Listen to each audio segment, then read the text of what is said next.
We now know the name of the person that was killed in a wreck earlier this week on Westlake Road. And President Trump says he will step in after recovery package talks come to a halt. And after June's protests in the streets of Erie, conversations continue on the actual concerns of those protesters. Live in high definition from your news leader, this is 1024 Action News at 11. Good evening, I'm Brian Wilk. The Erie County Coroner has released the name of the man killed in an accident earlier this week on Westlake Road. It's continuing coverage tonight at 11. The victim is identified as 54-year-old Joseph James. The coroner has ruled the death accidental due to multiple blunt force trauma. Now, just after 12:30 Friday morning, crews were called out to the 5,000 block of Westlake Road. A car traveling east on Westlake Road was unable to navigate the roundabout at Millfair Road. Now, the car apparently drove through the middle of the roundabout, flipping onto its roof. And here are the latest COVID-19 numbers for Erie County, the state, and surrounding areas. Here in Erie County, the Department of Health reporting 36 new positive cases, bringing the total number to 1,094 and 26 deaths reported. Across the Commonwealth, the Pennsylvania Department of Health reports 813 additional positive cases, bringing the statewide total to over 118,000 cases. And there were 16 new deaths, bringing that total to 7,313. Crawford County is now reporting 141 cases, including 2 new cases. Warren County now reporting 23 cases, including 1 new case. And Chautauqua County, New York, continues to report 251 cases, including 3 cases. And Ashtabula County, Ohio, is holding at 559 cases. And President Trump says he will step in after talks of a recovery package for millions of unemployed Americans stalled between Democrats and Republicans. ABC's David Wright has the details. President Trump sidestepped Congress, signing 4 executive orders, providing some relief for millions of Americans struggling during the coronavirus pandemic. And I'm taking action to provide an additional or an extra $400 per week in expanded benefits, $400, okay?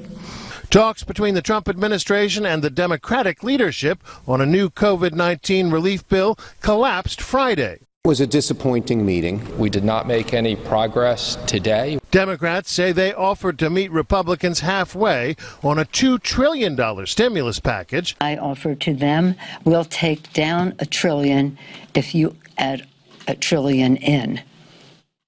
They said absolutely not. There was some positive news from the Labor Department. Friday's jobs report beat expectations. Nearly 1.8 million jobs added last month. The unemployment rate dropped to 10.2%. But the data shows that millions of Americans who lost their jobs at the beginning of the pandemic are still unemployed.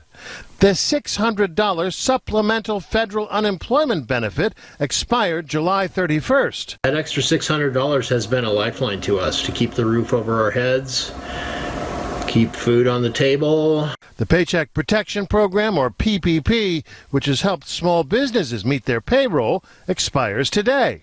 It's really small businesses that need the support and that really contribute so much to the places where they're located. When we lose small businesses, we really lose a lot more than just that one business. Some economists predict that if those businesses do not receive another round of support, more Americans will lose their jobs in the coming months. David Wright, ABC News, New York.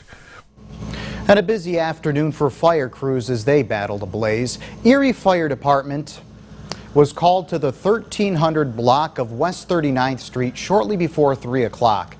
When crews arrived, smoke and flames were coming from the residence. Now, they were able to quickly put out the fire, and there were no injuries, and the cause is under investigation. And we now know the name of the man that led police on a high-speed chase through the streets of Erie yesterday. 27-year-old Nicholas Rocco is currently in the Erie County Prison and is charged with stealing a car, leaving the scene of an accident, and all charges related to the pursuit. Now, police first reported a two-car crash on West 12th and Liberty just before 1 o'clock Friday afternoon, one of which was reported stolen. Now, according to police, 27-year-old Nicholas Rocco went into the Rick Weaver Buick used car lot and allegedly stole another car. That car was then located by police on Brown Avenue, which is where the car chase began. Police were able to box the vehicle in at the 600 block of West 12th and took Rocco into custody. And Erie police are searching for a suspect after a woman was shot while walking down the street last night. Now, this happened on the 500 block of West 5th Street around midnight. According to Erie police, a 31-year-old woman was walking to pick up her child. Police indicated the woman was shot in the shoulder by an unknown person. The victim was taken to UPMC Hammett with non-life-threatening injuries. And several people were taken to the hospital after there was an unknown chemical spill at Presque Isle Downs Casino. The story's new tonight at 11. Now, according to Erie County 911, this happened around 4 o'clock. They say there was some sort of unknown chemical exposure, which possibly could be cleaning chemicals. 4 people were taken to St. Vincent Hospital, and several crews were on scene, including Waterford Ambulance, Perry Highway, and Mill Creek Paramedic Service. And in the aftermath of June's protests for racial justice, several organizations teamed up this evening at Perry Square to have a talk on the actual concerns of those protesters. Simone, who's an artist based in Erie, along with the Erie Downtown Partnership, held a community discussion to bring attention to systemic racism.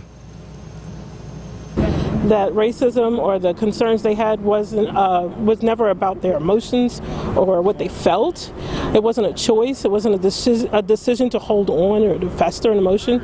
That it was a result of systemic consequences, things that are happening in the community.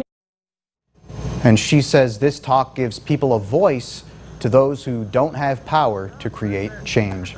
And coming up on Jet 24 Action News at 11, a call to action around the city this weekend, which included a vigil against police brutality. That's after Craig's first forecast and a look at the weather. Hey, Craig. All righty, Brian. So a pretty nice day today, and I think we will keep them going here tomorrow. Talk about that and a shower that keeps you dry. That's coming up. From your news leader, you're watching Brian Wilk, meteorologist Craig Flint, and Mike Fenner with sports. This is